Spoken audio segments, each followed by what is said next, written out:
con nuestra serie de estudios, capítulo por capítulo, verso a verso. Y nosotros como iglesia, Capilla Calvario, Los Mochis, estamos estudiando la Biblia verso a verso. Y estamos llevando el libro de Apocalipsis, que vamos a ir llevándolo poco a poco, verso a verso, quizás a lo largo de 6 o 7 meses. No sabemos, el tiempo Dios nos lo dirá. Pero la semana anterior, la semana pasada, dimos la introducción, el inicio del qué se trata todo el libro. Y vimos nosotros que todos los que leemos el libro de Apocalipsis, todos los que escuchamos el libro de Apocalipsis, somos hiper mega bendecidos, o sea, bienaventurados. Somos realmente súper bendecidos al leer y al escuchar el libro de Apocalipsis. Pero no solamente se trata de leer y escuchar el libro de Apocalipsis, sino que lo más importante de todo, ¿qué es? Poner en práctica, guardar su palabra.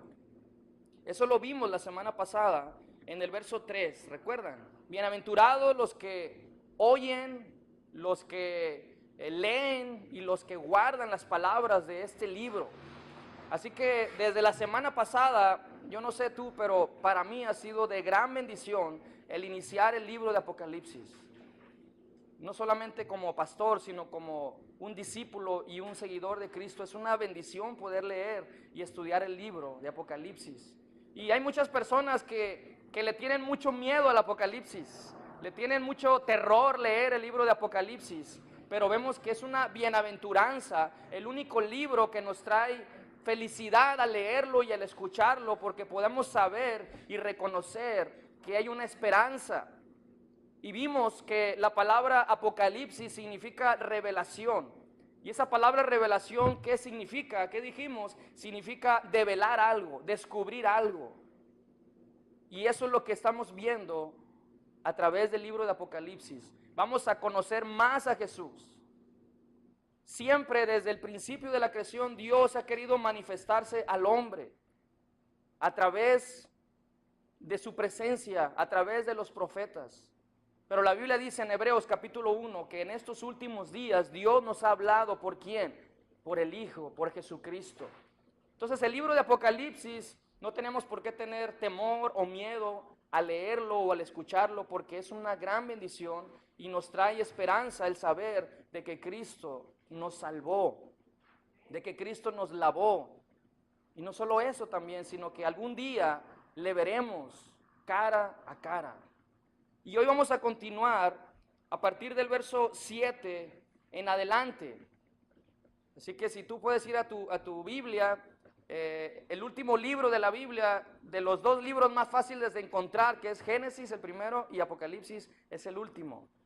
Entonces vamos a empezar a leer del verso 7 en adelante, pero quiero orar primero para presentar a Dios ese tiempo y pedirle que Él sea el que hable a través de este servidor. Amén. Padre Celestial, te damos gracias en este día, te damos gracias en este momento por la oportunidad que nos das de poder estar aquí, Señor, reunidos en el nombre del quien es el Rey de Reyes y Señor de Señores. Queremos pedirte que nos hables a través de tu santa palabra y que tu Espíritu Santo sea el único que nos pueda ministrar, el único que nos pueda dar, Señor, las palabras adecuadas que necesitamos cada uno de nosotros. Gracias, Señor, te lo pedimos en el nombre de Jesús. Amén. Verso 7 dice: He aquí que viene con las nubes, y todo ojo le verá, y los que le traspasaron, y todos los linajes de la tierra harán lamentación por él. Sí, amén. Yo soy el Alfa y el Omega, principio y fin, dice el Señor, el que es y que era y que ha de venir, ¿el todo qué? Todopoderoso. Yo no sé cuántos de ustedes creen que Cristo vendrá. ¿Tú crees que Cristo vendrá? De veras, de veras. Oye, pues si desde el 90 están diciendo que Cristo viene, ya estamos en... ¿Tú crees que Cristo viene? Claro que creo que Cristo viene. La Biblia dice que un día para Dios es como 1000 años y 1000 años como un día. Y una de las promesas que Cristo hizo es que Él iba a regresar.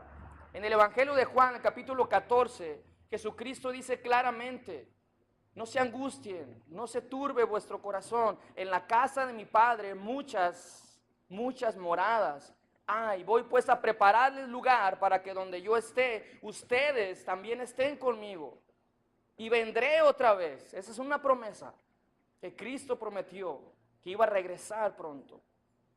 A través del libro de Apocalipsis vamos a estar estudiando y viendo y analizando diferentes eventos que van a estar sucediendo. El primero de ellos que nosotros como iglesia estamos esperando es el rapto. ¿Estás esperando el arrebatamiento? Hoy en día muchas iglesias no predican el arrebatamiento. Creen que van a vivir aquí por toda la eternidad. Pero Cristo dijo que iba a venir como un ladrón en la noche, cuando menos pienses. Pero tenemos que aprender a diferenciar entre el rapto y la segunda venida de Cristo. Nosotros recordamos que Cristo vino en su primera venida, a los suyos vino, dice el Evangelio de Juan, y los suyos no le recibieron, pero los que le recibieron y los que creyeron en él, les dio la potestad, el privilegio de ser llamados o de ser hechos hijos de Dios.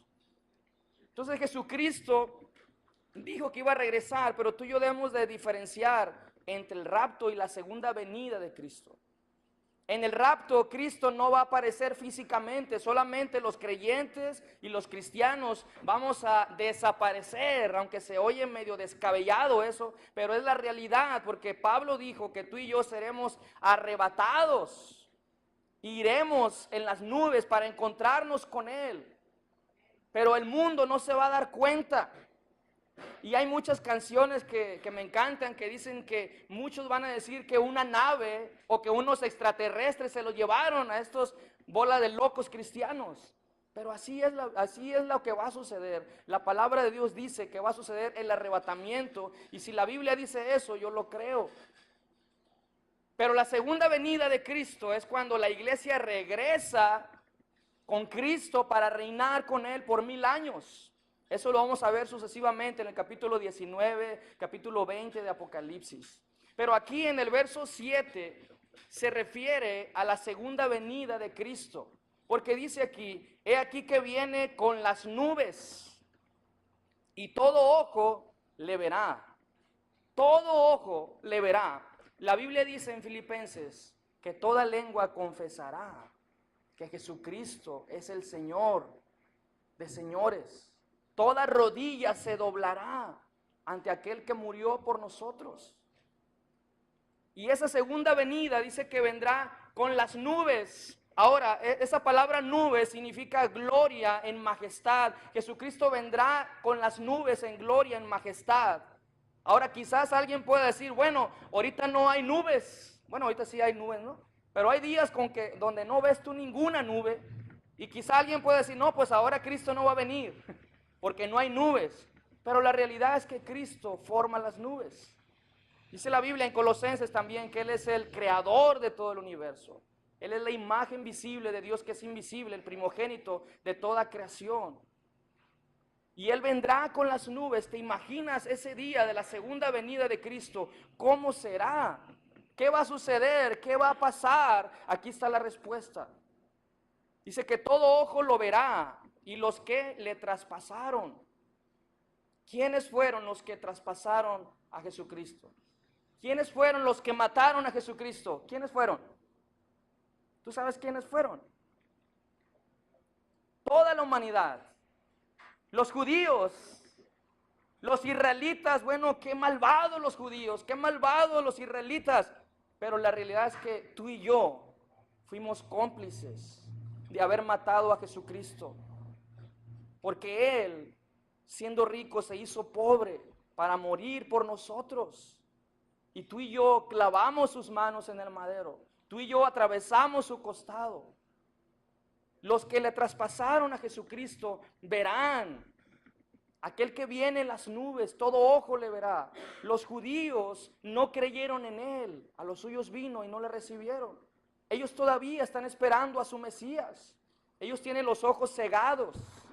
Pero es por su gracia, porque a través de ello tú y yo podemos entrar en la plenitud de los gentiles. Ahora también dice aquí que todos los linajes de la tierra, o sea, toda nación, toda lengua, toda tribu, en toda nación verán a Jesucristo venir en gloria en las nubes. ¿Te imaginas ese acontecimiento? ¿Qué va a suceder? Dice que harán lamentación por él. Van a llorar. Muchos van a sufrir porque van a ver a aquel que viene a juzgar a las naciones. Van a ver a aquel que viene a reinar sobre la tierra con su iglesia. Y muchos se lamentarán. El pueblo de Israel mató, asesinó a su Mesías y todos verán a Jesucristo. Nosotros sabemos que algún día eso sucederá, pero no sabemos cuándo. La Biblia dice que no sabemos el día ni la hora en que eso sucederá, pero eso va a suceder porque Cristo así lo prometió. Y luego termina diciendo sí, amén. ¿Qué quiere decir la palabra amén? ¿Por qué decimos amén? Para decir sí, así será, estoy de acuerdo, creo que eso va a suceder. Por eso decimos amén, es sí en el amén. ¿Tú crees que eso va a suceder? Amén, yo creo que eso va a suceder. Pero el rapto va a ser antes de la segunda venida de Cristo. Y eso vamos a hablar más adelante, a partir del capítulo 4. Ahora dice el verso 8. Yo soy el alfa y la omega, principio y fin, dice el Señor, el que es, el que era y que ha de venir, el Todopoderoso. Yo soy el alfa y la omega. ¿Qué significa esto? El alfa y la omega es la primera letra del alfabeto griego y la última letra del alfabeto griego. Quiere decir que Jesucristo es el que tiene la primera palabra y ¿cuál otra? Y la última palabra. Él es el alfa y el omega, el principio y el fin. ¿A quién se refiere aquí? A Jesucristo. Ahora nosotros sabemos que Jesucristo es Dios. Dios es Jesucristo. Y no nos vamos a hacer bolas en eso, porque creemos que Jesucristo es Dios. Jesucristo le dijo a sus discípulos, el que me ha visto a mí, ¿ha visto a quién? Ha visto al Padre. Jesucristo es Dios, el que es, el que era y que ha de venir, el Todopoderoso, Todopoderoso. Ahora, en el verso 9 vamos a ver algo muy interesante, muy importante, porque Juan va a empezar a hablar, Juan va a empezar a redactar algo de lo que está viendo. Y dice Juan, yo Juan, el mejor discípulo. ¿Cómo dice en tu Biblia? El superapóstol. ¿Cómo dice? Yo Juan, vuestro hermano. Vuestro hermano. ¿Quiénes somos hermanos? Los que somos hijos del mismo Padre, ¿no es cierto? ¿Quién es tu Padre? Mi Padre es Dios. Mi amigo es Jesucristo. Y Juan, aquí está. Me encanta cómo es Juan de humilde. No como muchos, ¿verdad? Que alardan de su ministerio y se ponen hasta títulos, se ponen hasta renombres, el apóstol fulano de tal, el gran teólogo, maestro en ciencias teológicas, y empiezan a ponerse un letrero grande de quiénes son ellos. Pero aquí Juan dice, yo Juan soy su hermano. Y eso es una gran bendición. O sea, Juan el apóstol es mi hermano. Juan es tu hermano. Pero no solo eso, dice, y copartícipe vuestro en la tribulación. ¿Qué es esa palabra copartícipe? ¿Qué entiendes por la palabra copartícipe? Que él pasa por las mismas necesidades que tú y yo. Mire, a veces nosotros pensamos que el cristianismo es una vida en un lecho de rosas, como se dice. A veces nosotros pensamos que el cristianismo es pare de sufrir. Pero ¿cuántos que están aquí, cuántos cristianos han parado de sufrir? Levante la mano, ¿quién ha parado de sufrir? todos los días, la Biblia dice que cada día tiene su propio afán, cada día tiene nuestros sufrimientos, cada día nosotros pasamos por diferentes pruebas, tribulaciones, angustias. Y Juan está diciendo, yo también paso por problemas, yo también paso por tribulaciones, yo también paso por situaciones difíciles, por enfermedades. Cuentan los historiadores que cuando Juan enfermaba, estaban viendo, y ya viene Cristo, porque mira, a lo mejor se muere Juan y ya viene Cristo, porque ellos pensaban que cuando Juan muriera iba a venir Cristo. Pero Juan dice, yo también sufro, yo paso por tribulación. ¿Qué habla? ¿Qué dice la Biblia acerca de las tribulaciones que tú y yo pasamos? Jesucristo dijo, en el mundo tendréis bienestar. No, así no dijo Jesucristo. En el mundo tendréis aflicción, pero confía, yo he vencido al mundo. Juan 16:33 dice eso. Ahora, el apóstol Pedro, vamos a ver un verso en Primera de Pedro, está atrasito de Apocalipsis. Primera de Pedro, capítulo 1. Verso 6, dice, Primera de Pedro 1:6, en lo cual vosotros os alegráis, aunque ahora por un poco de tiempo, si es necesario, tengáis que ser afligidos en diversas pruebas.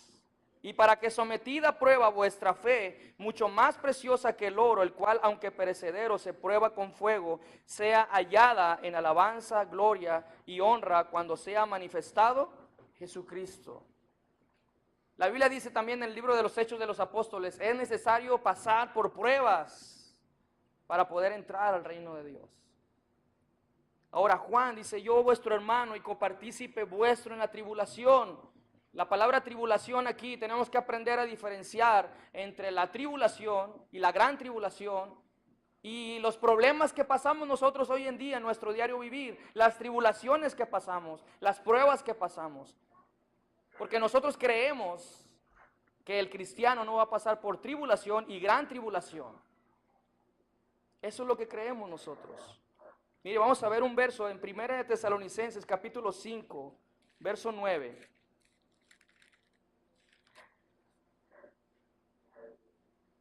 Primera de Tesalonicenses 5, verso 9, el apóstol Pablo le dice a la iglesia de Tesalónica, porque no nos ha puesto Dios para ira, sino para alcanzar salvación por medio de nuestro Señor Jesucristo. Esa es la esperanza que tenemos nosotros, que Cristo vendrá por nosotros y nos sacará de este planeta Tierra antes de que pase la tribulación y gran tribulación. Pero aquí Juan en el verso 9 está diciendo que Él es copartícipe juntamente con nosotros en las pruebas, adversidades que pasamos del diario vivir.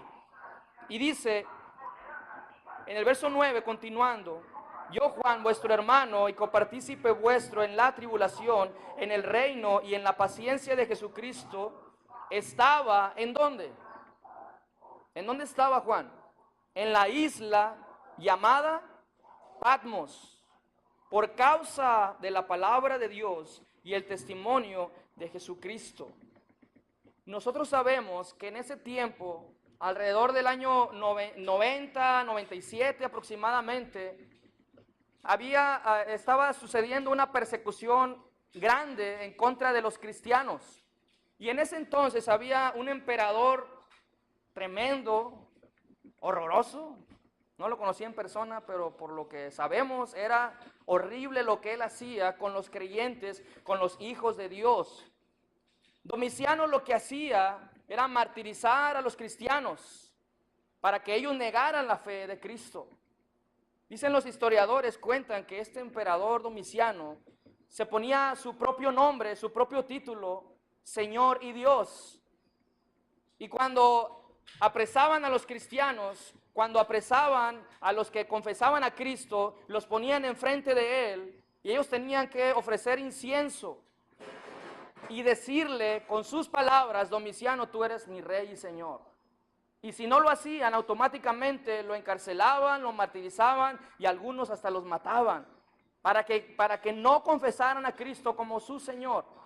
Entonces Juan el apóstol está diciendo, yo estaba en la isla llamada Patmos por causa de la palabra de Dios, lo que hizo Domiciano es echarlo en una olla de aceite hirviendo.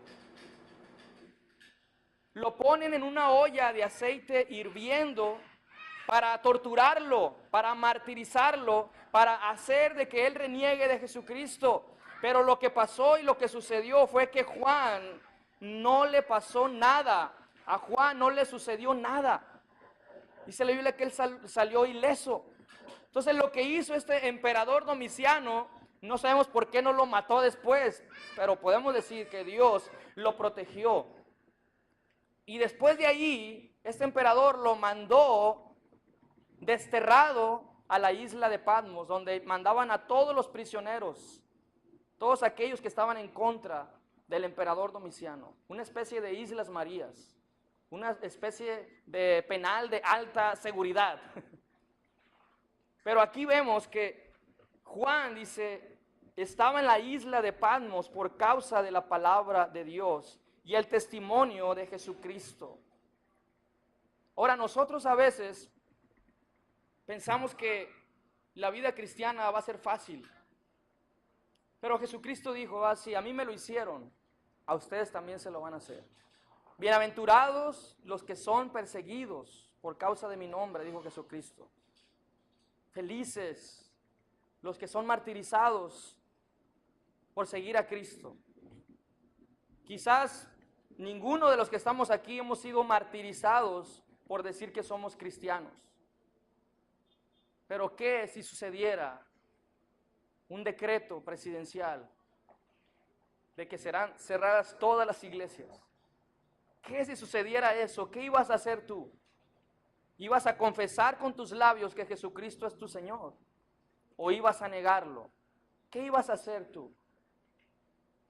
¿Qué ibas a hacer? Juan confesó a Jesucristo.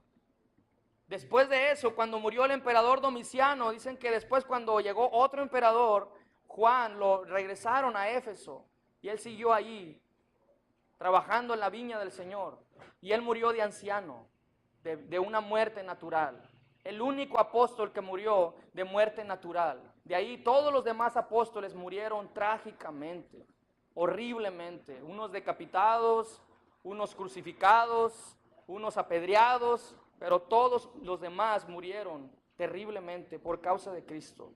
En el verso 10 dice, yo estaba en el Espíritu en el día del Señor y oí detrás de mí una gran voz como de trompeta, que decía, yo soy el Alfa y el Omega, el primero y el último. Escribe en un libro lo que ves y envíalo a las 7 iglesias que están en Asia, a Éfeso, Esmirna, Pérgamo, Tiatira, Sardis, Filadelfia y Laodicea. Aquí cuando dice, yo estaba en el Espíritu, hay varias interpretaciones, ¿no? Unos dicen que esta palabra, que estando en el Espíritu, se refiere a ser traspasado al día del juicio que va a venir. Otros dicen que es muy probable que él estaba orando, que él estaba buscando de la presencia de Dios y que el día del Señor se refiere al día domingo. El día del Señor, muchos dicen que se refiere al día domingo y otros dicen que se refiere al día del juicio de Dios. No podemos ser dogmáticos en esto, pero lo que sí sabemos es que Juan estaba allí, tomado por la presencia de Dios, tomado por el Espíritu de Dios, en el día del Señor. Ahora, un paréntesis aquí, muchos agarran este verso y hasta lo agarran de broma, ¿va? Porque es como cuando alguien no viene a la iglesia. Y no sé si tú has escuchado a esos hermanos, hermano, te extrañamos en la iglesia, hermano, ¿cómo estás? ¿Por qué no fuiste tal día a la iglesia? Y esta persona o este hermano muchas veces dice, no hermano, no pude ir, pero ahí estaba mi espíritu. Lo espiritualiza en este verso, ¿no? Ahí estaba mi espíritu. No es cierto, pues, no puede ser. Ahí estaba yo en el espíritu, hermano, aunque no estaba ahí, pero ese paréntesis era el que quería hacer. Pero aquí Juan estaba en la isla de Patmos y estaba siendo tomado por el poder de Dios con el único propósito de escribir el libro de Apocalipsis para todos sus siervos, para todas las iglesias, para todo aquel que creyó en Jesucristo y que cree en Jesucristo. Ahora dice en el verso 11, dice, yo soy el alfa y el omega, el primero y el último. ¿Quién es? Jesucristo. Escribe en un libro lo que ves. Escribe en un libro lo que ves. ¿Cuál libro? El libro de Apocalipsis. Ahora, es interesante darnos cuenta que la mayoría de los escritores de los libros de la Biblia estaban pasando por situaciones difíciles. Moisés, que escribió Génesis, Éxodo, Levíticos, Números, Deuteronomio, lo escribió cuando estaba en el desierto, cuando estaba pasando por situaciones difíciles. La mayoría de los salmos, David los escribió cuando estaba pasando por situaciones difíciles, situaciones adversas. Daniel también escribió cuando estaba pasando por situaciones adversas. Ezequiel, la mayoría escribieron cuando estaban pasando por situaciones diferentes, adversas a su vida. Y aquí Juan también estaba siendo atribulado. Había sido echado en la olla de aceite hirviendo por causa de la palabra de Dios, pero lleva un propósito y un buen fin de que él va a escribir las palabras que Dios le va a poner en su corazón, en su oído. Y dice, escribe en un libro lo que ves. No quitarle ni ponerle, ¿no? Lo que ves. La revelación de quién? La revelación de Cristo Jesús. Dice, y envíalo a quiénes? A las 7 iglesias. Y aquí da la lista de las 7 iglesias. ¿Cuáles son? Éfeso, Esmirna, Pérgamo, Tiatira, Sardis, Filadelfia y Laodicea.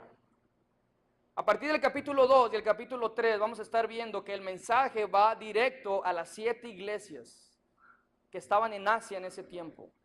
Pero nosotros sabemos que el número 7 habla del término plenitud, del término completo. Y nosotros sabemos que cada palabra, a cada iglesia que estaba en Asia es para nosotros hoy también. Para toda iglesia en todo el mundo. Para todo creyente, para todo cristiano. Y la mayoría de nosotros, por no decir todos nosotros, quizás nos vamos a identificar con alguna iglesia. A lo mejor algunos de nosotros no somos ni fríos ni calientes. A lo mejor algunos de nosotros tenemos fama de ser ricos y somos pobres. A lo mejor algunos de muchos lugares han dejado entrar falsas doctrinas. Pero la mayoría de nosotros nos vamos a identificar con esa o con alguna de esas iglesias. Ahora, hay más iglesias. Es interesante que Pablo escribió a 7 iglesias también. Si tú las cuentas, Romanos, Corintios, Gálatas, Efesios, Filipenses, Colosenses y Tesalonicenses, ¿cuántas son? Son 7, es interesante también eso. Hay más iglesias. El verso 12 dice, y me volví para ver la voz que hablaba conmigo, y vuelto vi 7 candeleros de oro. Ahora, una pregunta. ¿Cómo te imaginas que es Jesucristo? ¿Cómo te imaginas que es Jesús? ¿Cómo te lo imaginas físicamente? ¿Cómo te lo imaginas? Hay muchas representaciones de imágenes, ¿verdad? El clásico Cristo americano, ¿verdad? Con su pelo largo, brilloso, bonito, con el mejor champú, la barba bien recortadita, ¿verdad?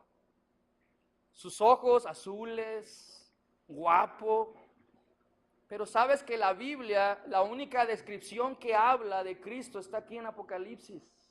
Y no es la que tenemos nosotros, perdón, la que tienen muchos, y nosotros no tenemos. Por eso nunca vas a ver una imagen de Cristo en nuestra iglesia. La cruz sí, pero sin Él crucificado. Pero la imagen de Cristo no. Pero ¿cómo te lo imaginas a Jesucristo? ¿Qué pasaría por tu mente? ¿O qué pasaría en tu vida si tú miraras al que es, al que era y que ha de venir? ¿Cómo te lo imaginas? Aquí dice, Ahorita vamos a ver la descripción de Cristo. Dice, y me volví para ver la voz del que hablaba conmigo, y vuelto vi 7 candeleros. ¿Qué son los candeleros? Un candelero es una especie de elemento para poner una lamparita. Ahora, en el Antiguo Testamento, en el tabernáculo, había el candelabro de oro, y no sé si tú recuerdas, ¿va? Que eran 7 flamas. Pero aquí estos son individuales, son 7 candeleros que simbolizan, ahorita vamos a ver, en el verso 20, no seas curioso, ahorita vamos al verso 20, pero vamos a ver quiénes son los candeleros. Pero es interesante saber que el candelabro, perdón, en el tabernáculo, en el libro de Éxodo, vamos a ir a ver qué hacía el candelero de oro. Vamos a ir a Éxodo capítulo 25. Éxodo capítulo 25.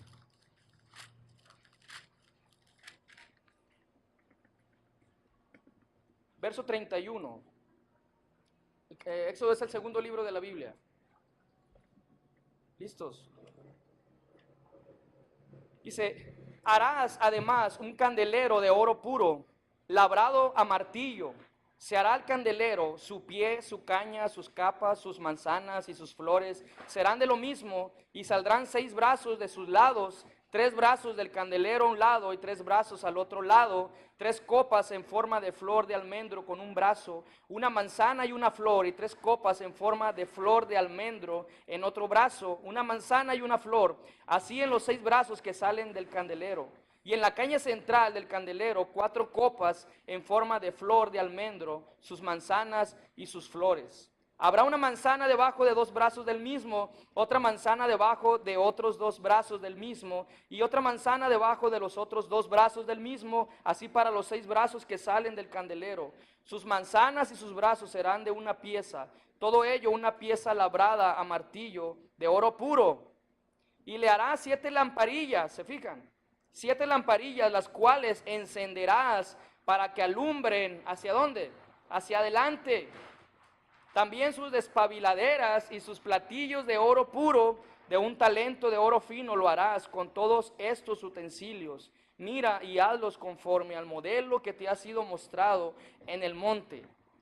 Más allá de lo que estamos viendo aquí en el libro de Éxodo, la representación del candelero es la luz de Jesucristo. Y nos damos cuenta que en ese tiempo no había CFE, no había energía eléctrica, pero esas lámparas prendían con un aceite que fluía a través de sus tubos, de sus barras. Y ese aceite, ¿qué representa? El Espíritu Santo, el Espíritu de Dios. Ahora, en el libro de Apocalipsis estamos viendo 7 candeleros. Y son las 7 iglesias que vamos a ver ahorita. Pero la iglesia, ¿cuál es la función de la iglesia aquí en la tierra? Ser luz en medio de una oscuridad. La iglesia no produce luz en sí misma, sino que Cristo es el que pone la luz en su iglesia. Pero tú y yo somos llamados a ser luz en este planeta Tierra. Entonces, en el libro de Apocalipsis, en el verso 12, vemos que Juan escucha una voz. ¿Te imaginas el apóstol Juan? El apóstol Juan ya había escuchado la voz de Jesucristo, ya conocía su voz, pero aquí dice que él la oye como voz de trompeta. Ahora lo que vamos a ver aquí es la representación de Cristo glorificado después, resucitado, cuando Él va a venir, no como un siervo humilde, sino que Él va a regresar como el gran juez, el Rey de reyes y Señor de señores, que va a poner y va a hacer juicio contra todos aquellos que no creyeron en su nombre. En el verso 13 de Apocalipsis, capítulo 1, verso 13, dice, y en medio de los 7 candeleros, a uno semejante al Hijo del Hombre, vestido de una ropa que llega hasta los pies, y ceñido por el pecho con un cinto de oro. Aquí está la representación de Cristo, ¿te imaginas? Número 1 dice, semejante al Hijo del Hombre. El libro de Daniel también lo menciona así, que Juan vio al Hijo del Hombre, al anciano de días, refiriéndose a Jesucristo también. Ahora aquí vemos, dice, vestido de una ropa que llegaba ¿hasta dónde? Hasta los pies. ¿Qué significa eso? Son las vestiduras del sumo sacerdote. La Biblia dice en Hebreos que Cristo Jesús es el sacerdote para siempre, según el orden de Melquisedec. Él es el sumo sacerdote, el que pagó el precio una vez y para siempre. Jesucristo ya viene con una vestimenta como sumo sacerdote que le llegaba hasta los pies, como los sacerdotes, como el sumo sacerdote. Y nosotros sabemos que Cristo es nuestro mediador. ¿Qué hacía el sumo sacerdote en el tabernáculo del Antiguo Testamento? Era el intermediario, el que ofrecía sacrificios. Y una vez al año. Y ese sumo sacerdote en sus vestimentas traía unas campanitas abajo, y cuando este sumo sacerdote estaba oficiando adentro del tabernáculo, cuando este hombre no estaba viviendo una vida recta, se daba cuenta la congregación de que ya no había ruido en las campanitas, en sus vestimentas, y lo que hacían inmediatamente los levitas entraban y lo sacaban muerto, porque tenía que haber perfección ahí. Pero Cristo Jesús fue perfecto. Nunca pecó, nunca falló. Él es el sumo sacerdote, Él es nuestro abogado, Él es todopoderoso. Vamos a ver Hebreos capítulo 4, verso 14. Hebreos 4, 14. Dice: por tanto, teniendo un gran sumo sacerdote que traspasó los cielos, Jesús, el Hijo de Dios, retengamos nuestra profesión. Porque no tenemos un sumo sacerdote que no pueda compadecerse en nuestras debilidades, sino uno que fue tentado en todo según nuestra semejanza, pero sin pecado. ¿Quién es el sumo sacerdote? Es Cristo Jesús. No hay otro. La semana pasada vimos que Cristo nos hizo reyes y sacerdotes. Somos ministradores para el sumo sacerdote, para el Rey de reyes y Señor de señores. Ahora, continuando con el verso 13 de Apocalipsis, capítulo 1, dice que estaba vestido de una ropa que llegaba hasta los pies y ceñido por el pecho con un cinto de oro. Era un elemento también que el sumo sacerdote tenía. En el pectoral tenía ese cinto. Y es interesante que el cinto de los sumos sacerdotes del Antiguo Testamento, su cinturón o el cinto no era completamente de oro, solamente tenía algo de oro, tenía unas piedrecitas de oro, unos hilos de oro, pero aquí dice que su cinto era de oro completamente. Ahora, la vestidura de los reyes. Ahora, ¿el oro qué significa? El oro, deidad, es lo que simboliza el oro, la deidad. La plata significa redención y el bronce significa juicio, que es lo que vamos a ver ahorita. Pero aquí vemos a un Cristo glorificado con vestiduras como sumo sacerdote, hablándole atrás a Juan como voz de trompeta. Imagínate cómo estaba Juan. ¿Quién me habla? Diferente al Jesús que decía: venid a mí, todos los que estén cansados y trabajados. Allí era como una voz de trompeta. ¿Cómo te imaginas esa voz de trompeta? Juan, esa no es una voz de trompeta. Dice, su cabeza, en el verso 14, y sus cabellos eran blancos como blanca lana, como nieve, sus ojos como llama de fuego. Imagínate a Jesucristo con sus vestiduras largas, con su cinto de oro, con sus cabellos blancos, como blanca lana. ¿Será porque está viejito Jesucristo? No, aunque la Biblia habla del anciano de días. ¿Será que Cristo se pintaba el pelo? ¿Que en el cielo habría una estética por ahí que le pintaban el pelo? No. ¿Pero por qué está representado así, con el cabello blanco? Pues si las películas de Hollywood es con el pelo chino, güerito, a veces castaño, etcétera, etcétera. Pero ¿por qué blanco? ¿Qué significa el blanco? Pureza. ¿Qué más? Santidad. ¿Y qué dice la Biblia? Que sin santidad nadie verá al Señor. Ahora, sus ojos, ¿cómo son? Como llama de fuego, no son ojos azules. ¿Cómo te imaginas los ojos de Jesucristo? Como llama de fuego. ¿Qué podemos entender por esto? Una mirada penetrante, una mirada de juicio, una mirada que no podemos esconder nada de Él. ¿Sabías tú que tú y yo no podemos esconder nada ante los ojos de Jesucristo? ¿Sabías tú eso? Jesucristo ve todo. Todo lo que tú y yo hacemos, Él lo ve desde el cielo. Porque sus ojos son como llama de fuego. Y eso nos lleva a nosotros a reconocer de que nada podemos esconder de la presencia de Jesús. Todo lo que hacemos en lo oculto, todo lo que hacemos cuando pensamos que, pues nadie me ve. Y están enfrente de la computadora y un clic y ven cosas que no debes. Pues nadie me vio. Pero Cristo sí te vio. Cristo sí nos ve. Todo lo que hacemos nosotros.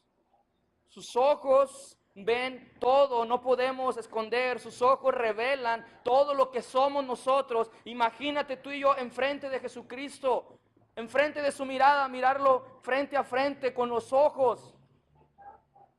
¿Qué ibas a sentir tú? ¿O qué sentirías tú si miraras los ojos de Jesucristo hoy como llama de fuego, diciéndote, eres un pecador, necesitas arrepentirte, me necesitas?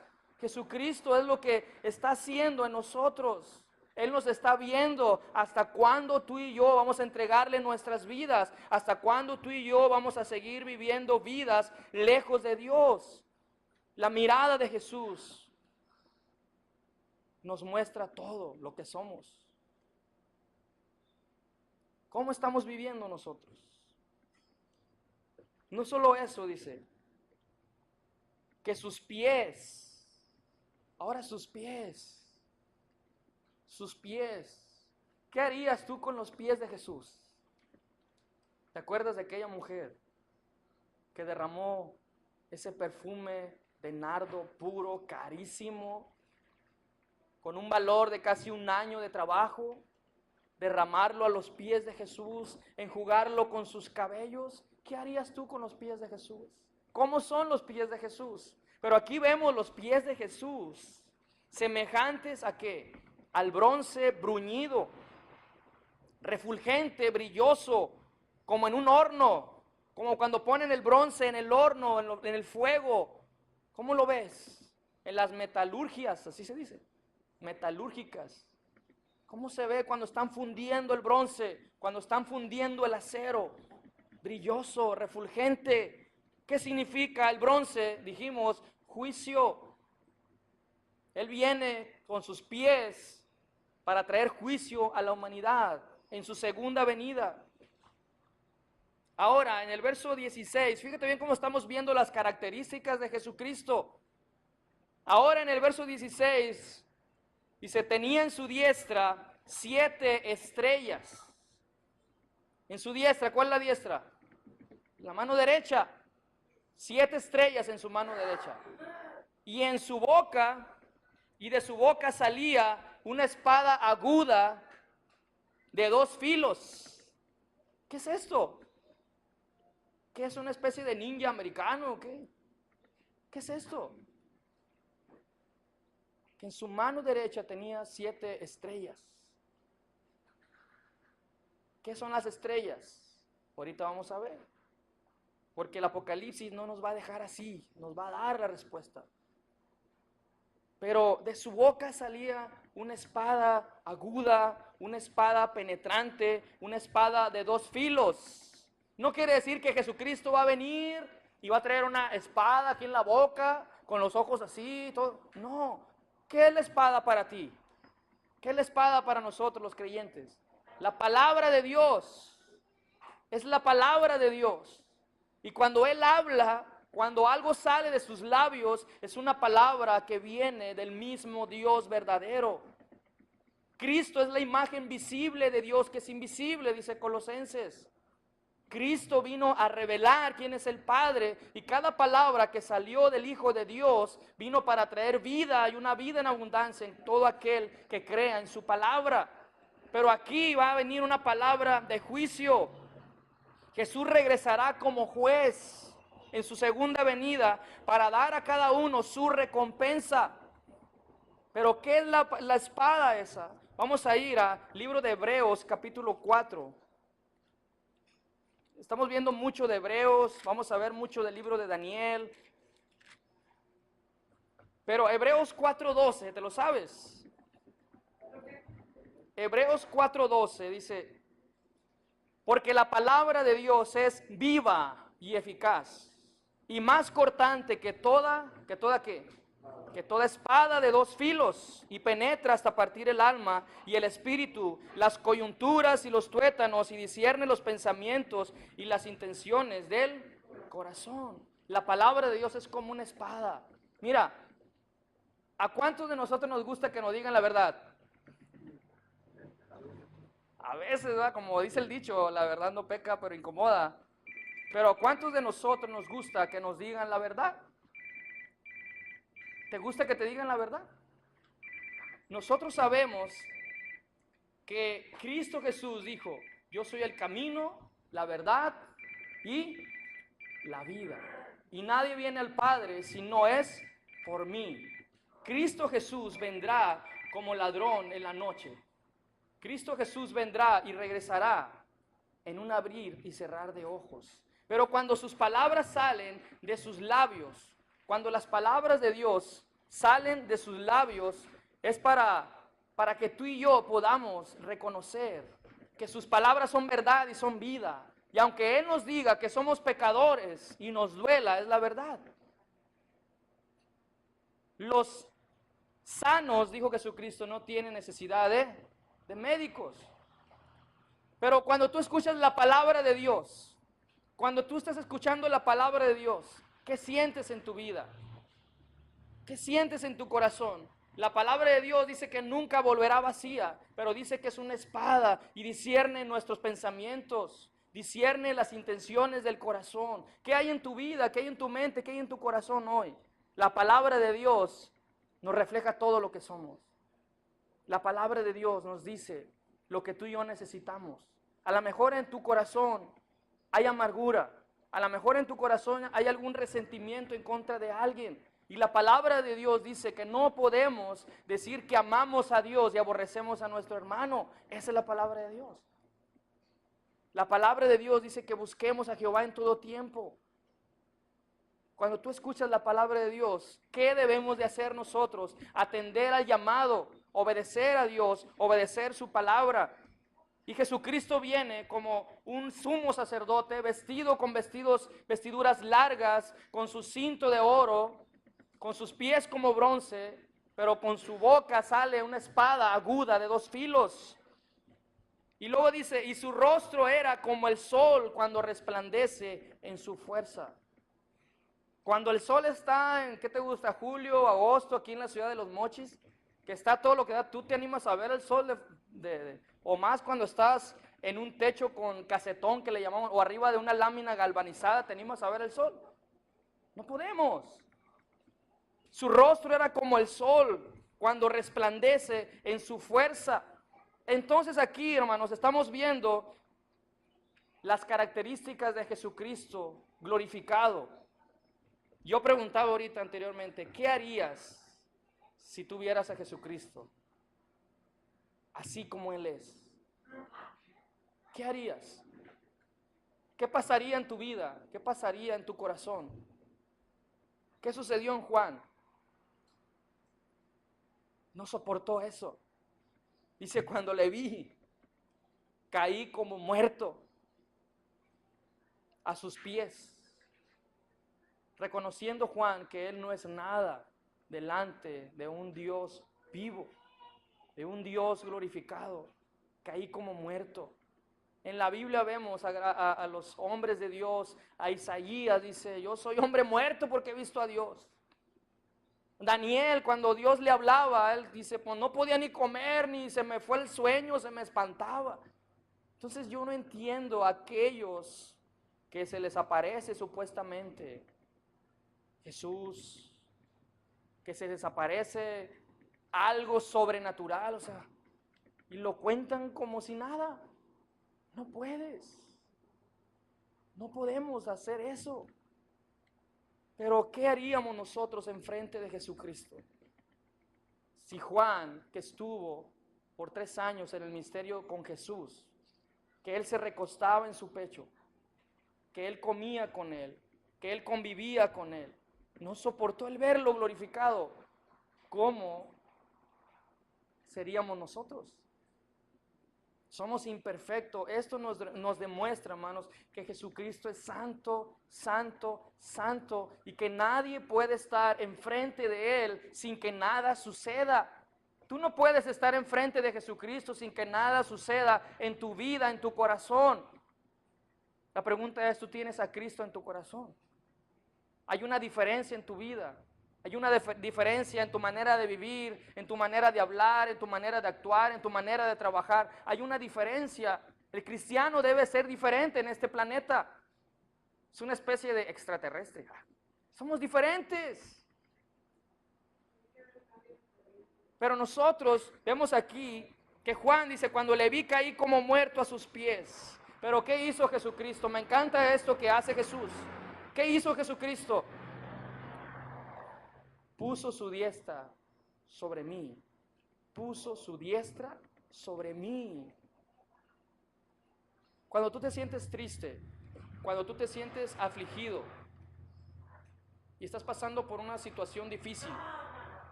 y alguien te pone su mano en tu hombro y alguien te pone o te da un abrazo, ¿cómo te sientes? ¿Qué sientes en tu vida? ¿Sientes paz? ¿Cuántos necesitan la diestra de Dios en su espalda? Yo necesito la diestra de Dios en mi espalda, sobre mí, diciéndome, ¿qué le dijo Jesús a Juan? No temas, yo soy el primero y el último. Esa palabra es perfecta. Cuando tú y yo estamos en situaciones difíciles, ¿dónde estaba Juan? En la isla de Patmos, desterrado, alejado de sus familiares, solo con una pluma y un papel ahí. Y todavía ve a Jesucristo glorificado. Y Jesucristo le dice, no temas. Y eso es lo que Jesús nos dice a nosotros también, no temas. ¿De quién temeré, pues, lo que me pueda hacer el hombre? Jesucristo dijo, no temas al que mata el cuerpo, sino al que tiene potestades de echar al lago de fuego a las personas. Ahora, yo soy el primero y el último. Verso 18, el que estuve muerto. Perdón, el verso 18, y el que vivo y estuve muerto, mas he aquí que vivo por los siglos de los siglos. Amén. Él está vivo. Él está a la diestra del Padre, intercediendo. Y luego dice Jesucristo, y tengo las llaves de la muerte y del Hades. Las llaves de la muerte y el Hades. ¿Qué significan las llaves? Tú le das las llaves a tu vecino.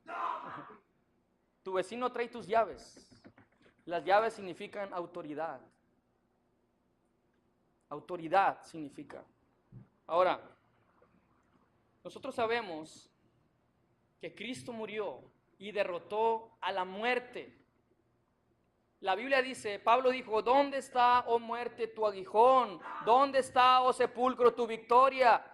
Jesucristo venció la muerte. Dice aquí que Él tiene las llaves de la muerte y del Hades. Muchas personas viven pensando que el diablo tiene la autoridad sobre el infierno y que Él echa a las personas al infierno. No es cierto. ¿Quién es el que tiene la autoridad? Jesucristo tiene las llaves del Hades y de la muerte. Y Él va a enviar a Satanás y a sus demonios al infierno y al lago de fuego. que será la muerte segunda, que será el lloro y el crujir de dientes. Jesucristo tiene la autoridad. La Biblia dice en Mateo capítulo 28, 18, toda potestad me es dada en el cielo y en la tierra. Él tiene el poder. Jesucristo tiene el poder. Vamos a ver un verso en Colosenses capítulo 2 y ya vamos a terminar. Colosenses capítulo 2, verso 13. Colosenses 2:13 dice: y a vosotros, estando muertos en pecados y en la incircuncisión de vuestra carne, os dio vida juntamente con él, perdonándoos todos los pecados, anulando el acta de los decretos que había contra nosotros, que nos era contraria, quitándola de en medio y clavándola en la cruz, y despojando a los principados y a las potestades, los exhibió públicamente, triunfando sobre ellos, ¿dónde? En la cruz. Cristo, al morir y vencer la muerte, derrotó al mismo diablo y a sus demonios. Él tiene las llaves de la muerte y el Hades. Cristo Jesús dijo: yo he venido para que tengan vida y para que la tengan en abundancia. Tú y yo podemos decir que tenemos vida en Cristo. ¿Tienes a Cristo en tu corazón? ¿Has aceptado a Cristo en tu corazón? ¿Eres una nueva criatura? La Biblia dice, ¿va? 2 de Corintios 5:17, de modo que si alguno está en Cristo, nueva criatura es, las cosas viejas pasaron, todas son hechas nuevas. En el verso 19 de Apocalipsis dice: escribe las cosas que has visto y las que son y las que han de ser después de estas. Aquí voy a hacer un paréntesis. Muchas personas dicen: el libro de Apocalipsis yo no lo puedo entender. Es un libro sellado, es un libro cerrado. Mejor no lo leemos. Hay iglesias en Inglaterra que jamás te leen un verso de Apocalipsis. Hay iglesias donde no enseñan nada de Apocalipsis. No te metas en eso. Pero aquí en el verso 19, algo muy interesante que tú puedes anotar ahí. Vemos el bosquejo de todo el estudio de Apocalipsis. Vemos el método inductivo del libro de Apocalipsis. Interesante, dice: escribe las cosas que has visto, número 1, las que son, número 2, y las que han de ser después de estas, número 3. ¿Cuál es ese bosquejo? Capítulo 1 es lo que has visto, lo que estamos estudiando y que vamos a terminar. Lo que has, las que son. ¿Cuáles son esas que son? Capítulo 2, capítulo 3, el mensaje a las 7 iglesias. Y las que han de ser después de estas, ¿cuáles son? A partir del capítulo 4. Si tú vas allí al libro de Apocalipsis capítulo 4, ves ahí el primer verso, cuando Jesucristo o el ángel le dice a Juan: sube acá y te mostraré las cosas que han de suceder después de estas. Y allí el verso 1 del capítulo 4 hace referencia al rapto de la iglesia. Entonces ahí vemos el bosquejo del libro de Apocalipsis. Lo que has visto, las que son y lo que va a suceder después de esto. Ahora, a partir del capítulo 4 vamos a ver que la palabra iglesia no se encuentra para nada. La iglesia no se encuentra después del capítulo 4. Solamente después la iglesia viene con Cristo para reinar con Cristo por 1000 años. Ese es el bosquejo de Apocalipsis. Terminamos con el verso 20, dice: el misterio de las 7 estrellas que has visto en mi diestra. ¿Quiénes son? Y de los 7 candeleros de oro. Las 7 estrellas, ¿quiénes son? Son los ángeles de las 7 iglesias. Son los ángeles de las 7 iglesias. Ahora, ¿tú crees en los ángeles? ¿Tú crees que existen los ángeles? Claro que existen. Vamos a ver más adelante que nosotros no adoramos a los ángeles. Hay iglesias aquí en Mochis que están adorando a los ángeles. Nosotros no adoramos a los ángeles. Pero ¿quiénes son los ángeles que se refiere aquí? Unos dicen que son los pastores de cada una de las 7 iglesias. Porque un ángel, ¿qué es? Es un mensajero, es un ministro. es alguien que ministra de parte de Dios. Y hay esas dos interpretaciones que pueden ser ángeles de Dios o pastores. Unos dicen algo, otros dicen otro. No podemos ser dogmáticos tampoco en esto.